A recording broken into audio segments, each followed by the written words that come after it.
Selamat datang saudara-saudaraku semua, sahabat-sahabat Dialog Kris. Berjumpa lagi dengan kami, salam bahagia, damai sejahtera, salam budaya, salam Indonesia, rahayu untuk kita semua. Akhir-akhir ini, ya di bulan puasa sampai Hari Raya Idul Fitri, kami terkendala banyak kegiatan yang lumayan padat ya, sehingga tidak bisa mengupload video-video tentang Kris. Jarang-jarang, mungkin cuman 2 kali ya dalam bulan puasa sampai lebaran ini ya, mohon dimaklumi.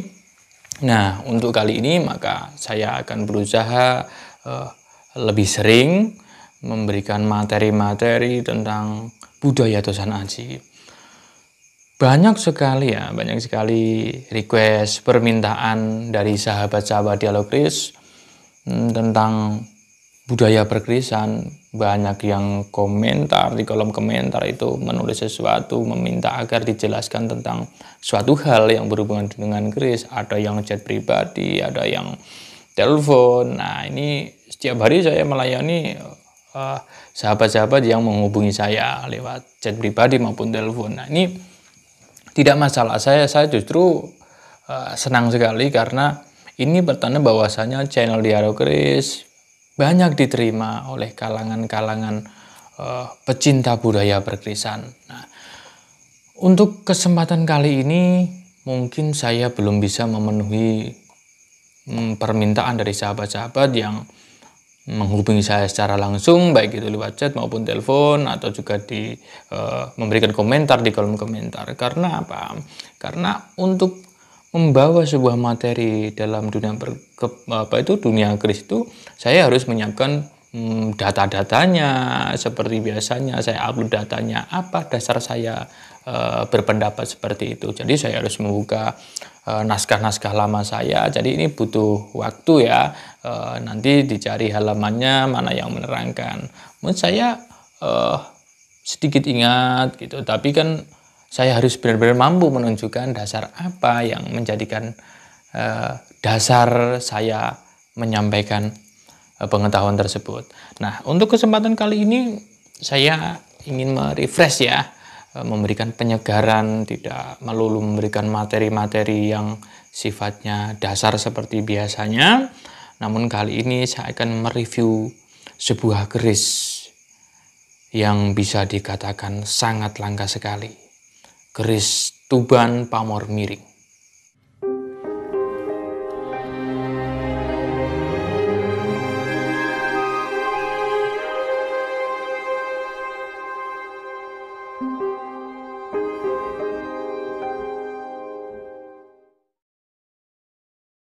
Dalam dunia keris yang bisa dikatakan paling banyak dijumpai adalah keris-keris dari wilayah Tuban atau keris bertangguhkan Tuban. Karena apa? Tuban ini masanya sangat panjang sekali. Bahkan yang ada catatannya itu Tuban itu atau keris tangguh Tuban itu ada sejak zaman Jenggala. Jadi ini masih zaman Hindu-Buddha sebelum Majapahit bahkan ya. Jenggala Kediri itu. Nah, itu Jenggala menguasai atau mempengaruhi wilayah Tuban. Nah, disinilah keris-keris Tuban itu, keris atau keris tangguh Tuban terpengaruh dengan gaya-gaya atau tangguh Jenggala. Makanya dinamakan Tuban Jenggala. Nah, dari situlah, dari zaman itu sudah ada Tuban. Bahkan sampai Tuban Majapahit, Tuban Mataram, sampai bahkan Tuban Nem-Neman ya, atau era-era sebelum kemerdekaan, mendekati kemerdekaan. Nah, dari sekian banyak keris Tuban itu yang paling sulit untuk dijumpai adalah salah satunya adalah keris Tuban Yanglo. Nah, ini sudah sangat sulit dijumpai.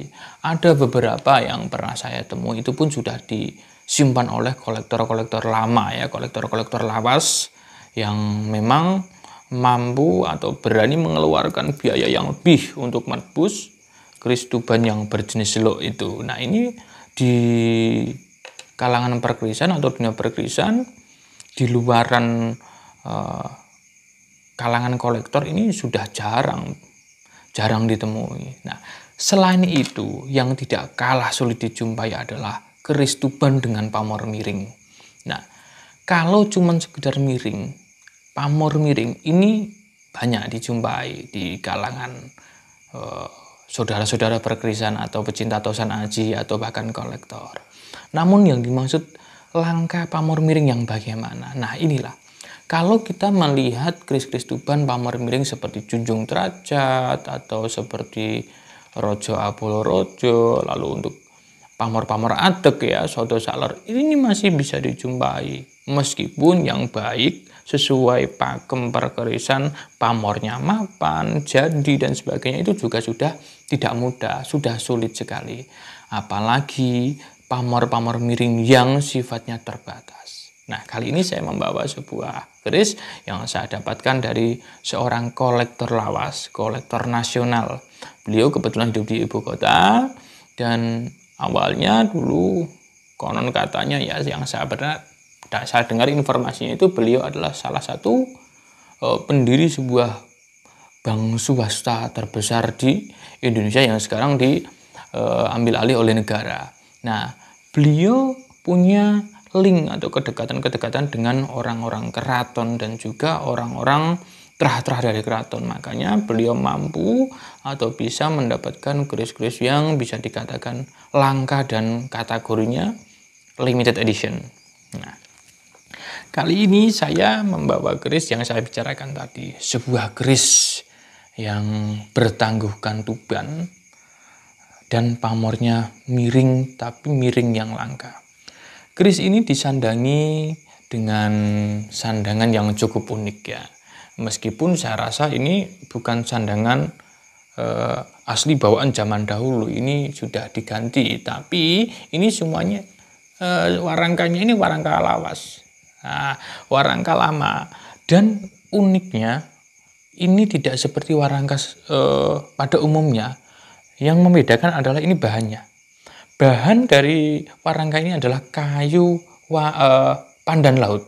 Nah, kayu pandan laut ini yang bisa dijadikan sebuah karya seni warangka keris ini harusnya berdiameter besar ya. Kalau melihat ini lebarnya hampir 20 cm, berarti diameternya juga paling tidak 30 atau 35 itu minimal. Nah, dan untuk mencari motif yang seperti ini dan karakter kayunya keras itu sudah sangat sulit. Nah, ini belum kerisnya, baru warangkanya saja sudah sulit dijumpai zaman sekarang. Kalaupun ada, ya mungkin kualitas kayu pandan lautnya kurang bagus juga. Lalu pendoknya ini bunton. Nah, pondok bunton model pesisiran ya, bisa dikatakan Solo juga. Namun ini dikasih tambahan seperti sabuk ini. Nah, ini biasa dipakai para petinggi-petinggi pesisir zaman dahulu. Kita bisa melihat tokoh-tokoh bupati-bupati Pantura zaman dahulu itu memakai keris dengan pendok-pendok yang unik. Ada yang topengan, ada yang ya seperti ada lis-lisan atau juga sabuk seperti ini. Nah, untuk mendaknya sendiri, mendaknya itu terbuat dari perak widengan. Nah, ini salah satu jenis mendak atau model Surakarta atau Solo. Lalu dedernya ini dari kayu tayuman yang berbentuk atau berjenis deder Rojomolo. Rojomolo ini sejarahnya adalah sebuah kepala perahu ya di zaman kalau tidak salah itu PB4 atau PB6 itu saya agak lupa, tapi yang jelas PP Sepuh. Nah, ini perahu yang diberi kepala yang berhiaskan ornamen kurang lebih seperti ini yang diberi nama Kanjeng Kyai Rojomolo. Sekarang masih ada di Surakarta kalau salah, pernah dipinjam oleh salah satu presiden Republik Indonesia dan sudah dikembalikan kalau tidak salah tahun kemarin. Itu Rojomolo. Nah, ini ditiru dan dibuat deder yang jenisnya Rojomolo. Nah, ini suatu setelan atau paduan antara warangka, pendok, mendak, dan deder yang bisa dikatakan unik. Saya kurang tahu kenapa dibuat seperti ini, kenapa dedernya Rojomolo. Nah, ini kurang kurang dapat informasi saya ya. Namun kebiasaan kayu pandan laut itu dipakai oleh orang-orang Pantura atau petinggi-petinggi Pantura seperti Bupati Pantura zaman dahulu. Karena apa? Selain memberikan atau menampilkan motif yang indah, dipercaya kayu pandan laut mempunyai tuah tertentu. Nah, jadi intinya ini tidak cuma keindahan, tapi ada kepercayaan tuah tertentu dari kayu pandan laut. Nah, untuk bilahnya sendiri, mari kita buka, kita amati.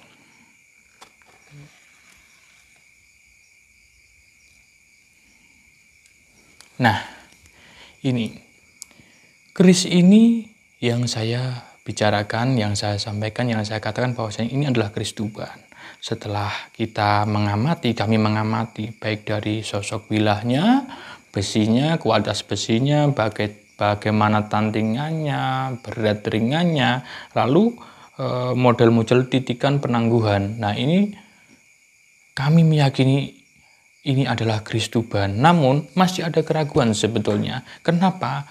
Apa mungkin keris Tuban mengeluarkan sebuah keris dengan pamor miring yang sangat atraktif seperti ini? Dan ini sangat langka sekali. Maka kami sampai menanyakan kepada para sesepuh-sesepuh, pada guru-guru kami, dan beliau-beliau mengatakan iya, ini keris Tuban. Nah, ini saya hampir tidak percaya. Karena apa? Keris Tuban itu memang rata-rata dapurnya tilam, namun pamornya rata-rata itu kan pamor-pamor yang sifatnya tiban seperti wos putah, kulit semangka, lalu pulau tirto, dan kurang lebih yang seperti itu. Kalaupun ada pamor miringnya itu paling ya pamor adek, rambut, atau junjung derajat, kurang lebih seperti itu.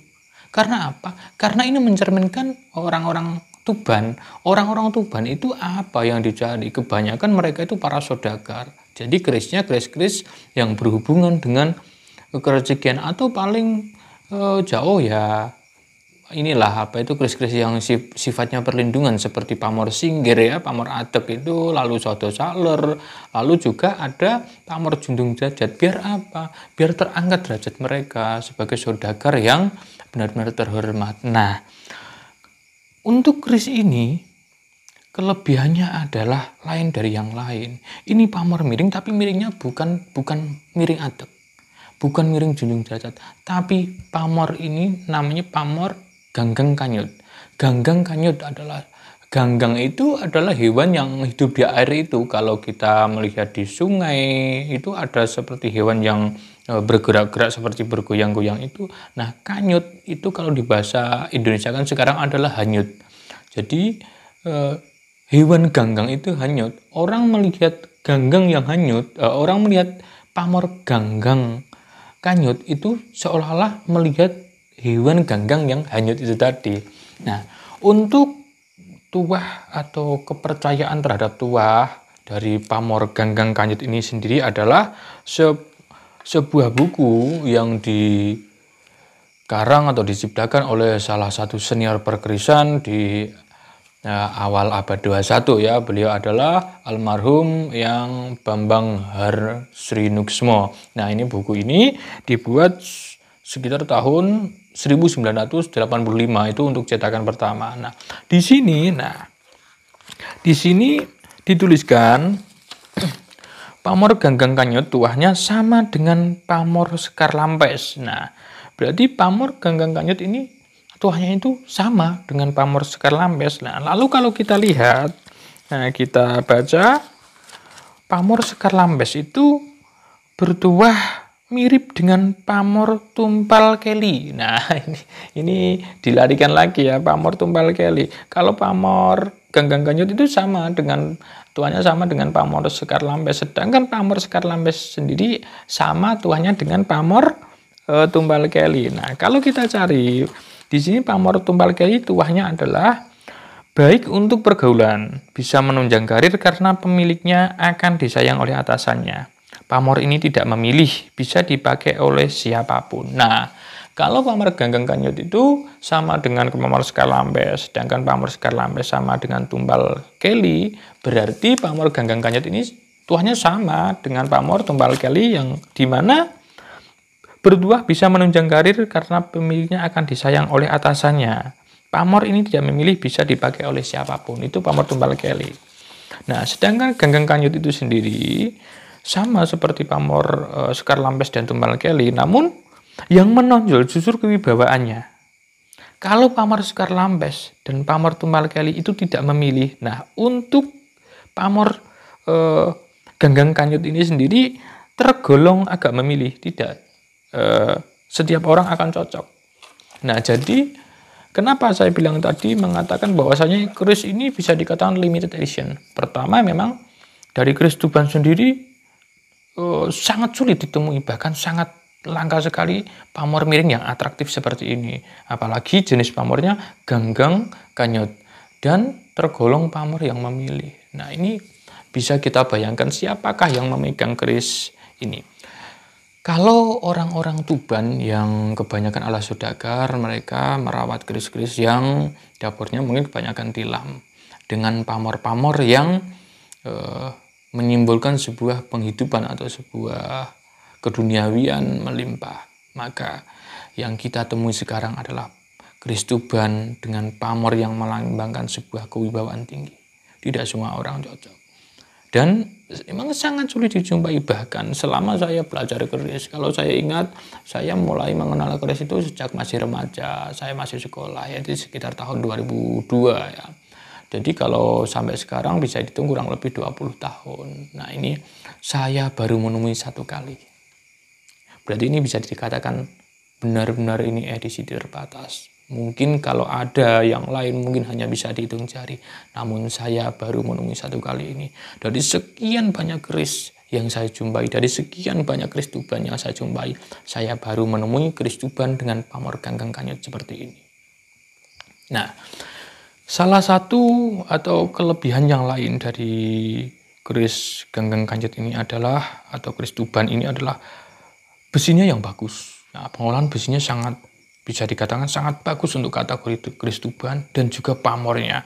Bahan pamornya sangat bagus, dan penggarapan pamornya sangat istimewa. Ini kalau diraba sangat tajam sekali, bahkan kalau sampai merabanya itu sambil ditekan bisa menggores tangan ya. Tapi kalau mengambang seperti ini masih aman, tapi kerasa tajamnya, mirip seperti cutter atau silet itu ya.